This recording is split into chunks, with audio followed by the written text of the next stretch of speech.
Okay, ladies and gents, we're going to continue with our discussion of the deep dorsal muscles. So I have 3 more groups of muscles to go through with you. So let's talk about these different groups of muscles, and then like I said, I'm going to offer again some more suggestions for you to take as you continue on with your studying of the muscles. Okay. So the group here, longissimus. All right, if you look at this image of the longissimus muscle, the longissimus, as the name implies, is really long. So if you look here, it's going to go almost the whole length of your back. All right, this longissimus, again, is a group of muscles. So there are several smaller muscles that make up this entire section here. But for our sake, we're only going to learn the longissimus. The origin, process of lower cervical. So by processes, it's referring to transverse and spinal processes. It kind of fits in there. So thoracic vertebra and upper lumbar vertebra. So like you can see here, it's running across almost the entire length of the spine. So you're going to need to know that it's lower processes of cervical vertebra, thoracic vertebra, and lumbar vertebra. Insertion, massoid process of temporal bone. So you can see that up here if you look closely. Transverse processes of cervical vertebra. So it's going to insert down here onto each of these different groups. So going to go from the central processes to the transverse ones, and the inferior surfaces of the ribs. So it's going to, again, join into all of these different parts. So longissimus, the downside of it is that study-wise, it's complicated. There's lots of different parts to it, and you have to know all of the parts, okay? So with this, again, because it's a group of muscles, we're not going through them individually. It's better for you in the long run to understand the parts of all of these things.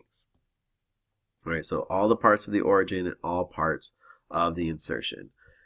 Actions. Okay, so the way this works is that when you work each of these muscles, you have one on each side, so one on the left and the right. Together, when they work, what they're going to do is extend the vertebral column. So if you contract them, you're going to go out like that. So you're going to flex your back upward. They're outward, so curving your spine.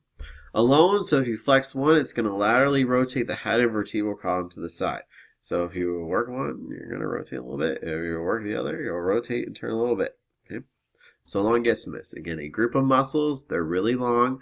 They originate in several parts along your spinal column and on those vertebrae. So transverse processes, and spinous processes, they're going to be in that area, and they're going to insert on the mastoid process temporal bone, transverse processes on the cervical vertebra, and then the inferior surfaces of the ribs. Action, you can know either one of these. Together, if they contract, extension, or alone, you're going to have lateral rotations, so left or right. All right, next group, spinalis dorsi. So spinalis dorsi, this muscle, it is a really long muscle. It's very deep. We're going to try to find it on the cat. So I say try because sometimes it's hard to parse out separate from the rest of the stuff. So the spinalis muscle group, all right, there are several of these. Spinalis dorsi, again, is just a dorsal part of that. With this muscle, origin, spinous processes, and transverse processes of the cervical, thoracic, and upper lumbar vertebra. So it is almost exactly the same as what you're seeing in your longissimus group. Okay, so exactly the same. So spinalis dorsi, similar and exact thing. So even if you look here, the longissimus is right next to that. Okay, so part of that group, right next to the spinalis dorsi. So same origin of the spinalis as the longissimus.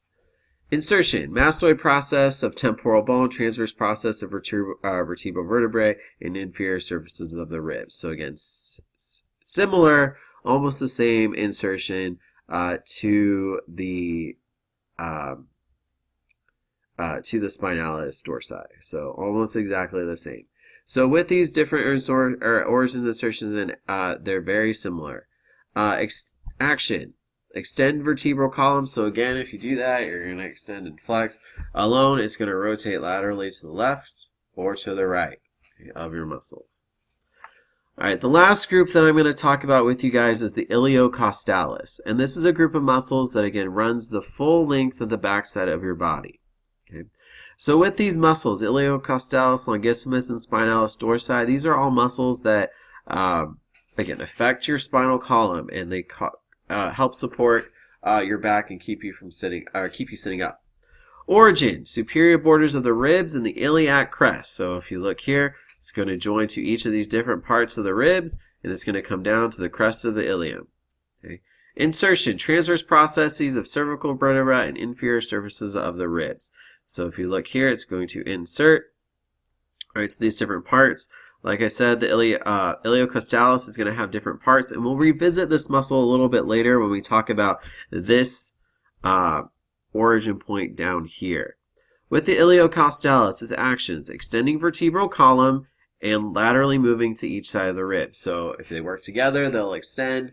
Again, laterally if you flex it to the left or to the right, depending upon what you do. So all of these muscles, though they're complicated, they have very similar actions. Right? They do very similar things. Their origin insertion of the longissimus and spinalis are almost exactly the same, so that should help you when you study. Okay. So with that being said, these three muscles and the rest of the deep muscle group, right, you have to take your time to study those things. Okay, there's a lot of stuff going on, and as I mentioned, some of them have very long and complicated origin insertions and actions. Okay, I can't stress to you enough how important it is to go through your flashcards, to study your tables, and then come in, look at your cat, use your cat again as a tool to help you learn these muscles. All right, there are other sources available online to help you study. All right, I will mention these in class just to remind you this. But if you're having issues, so if you didn't do as well in the first practical as you were hoping you would, okay, you need to use that as a call to take time to study. All right, so studying is your only option when it comes to doing this stuff. If you don't take the time to review this material, you will not succeed. Okay, that's the short, simple truth of this, guys, is that you have to take the time to study. Okay, this isn't something you can cram for and hope you do well. It takes lots of time and lots of review. Okay, so online sources that I recommend, some of you guys have used Quizlet.com.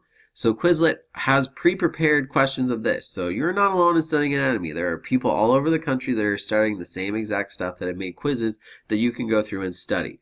So their origin, insertion, and action information might be a little bit different, okay, but if it's close enough, that's fine with me, okay? If I understand that you know what you're talking about its origin, insertion, and action, then we're good. Okay, if you're unsure about using a particular Quizlet, ask me. I will look through it with you. We can decide if I think it's good enough, all right? Or if you're savvy enough, make your own Quizlet using this information. It's a really good way to study. Another thing you could do is that in these PowerPoints, right, there are images and things. Go online, Google images of these muscles and make your own Kahoot. So you can sign up for your own Kahoot account. You can share that with people here in class.